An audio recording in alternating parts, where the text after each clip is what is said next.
আজকে তো ভাই জম্মের গরম পড়ছে, বাসাতেও কারেন্ট থাকে না, তাই ভাবলাম যে বিকেলে সবাই মিলে একটু ঘুরতে বের হই। আর এই যে ঘুরতে এসেই আমাদের মা মেয়ের পছন্দের আইসক্রিমটা হাতে নিয়ে খাচ্ছিলাম আর ঘুরতেছিলাম।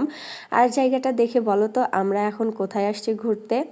তো যাই হোক, এখানে বেশ কিছু স্ট্রিট ফুডের দোকান ছিল, সেখানে খোলামেলা পরিবেশে একটু হাঁটতেছিলাম। আর আমার মেয়ে দেখো মাশাল্লাহ কি সুন্দর করে আইসক্রিম খাচ্ছিল। সে তো পুরাই একটা আইসক্রিম লাভার, একদম আইসক্রিম পাগলি। তাকে নিয়ে ঘুরতে বের হলে আর কিছু কিনে দেই আর নেওয়া দেই, তাকে আইসক্রিম অবশ্যই কিনে দিতে হবে। সে আইসক্রিম নিয়ে খাচ্ছিল আর টুকুর টুকুর করে হেঁটে বেড়াচ্ছিল, আর আমি এই ভিডিও ক্লিপটুকু নিচ্ছিলাম। আর তোমাদের ভাইয়া তো আমাদের পিছু পিছু শুধু হাঁটতেছিল। সে আবার বেশি আইসক্রিম পছন্দ করে না, বিশেষ করে কোন আইসক্রিমগুলো, তার বার আইসক্রিম বেশি পছন্দ। তো আমাদের আইসক্রিম খাওয়া শেষ হতে না হতেই এই যে তোমাদের ভাইয়া আবার এইগুলো অর্ডার করছিল। তো এইখানে ফ্রেঞ্চ ফ্রাই আর চিকেন ললিপপ নিয়েছিল তোমাদের ভাইয়া। আমার যদিও ওইগুলো পছন্দ না, আমি শুধু আইসক্রিম খাওয়া শেষ করে অল্প একটুখানি ফ্রেঞ্চ ফ্রাই খাচ্ছিলাম। আর এগুলো আনা দেখে তো আমার মেয়ে আইসক্রিম বাদ দিয়ে ফ্রেঞ্চ ফ্রাই খাচ্ছিল, আর আইসক্রিমটা তার বাবাকে দিয়ে দিছে। তো তার বাকি আইসক্রিমটুকু তার বাবা শেষ করতেছিল।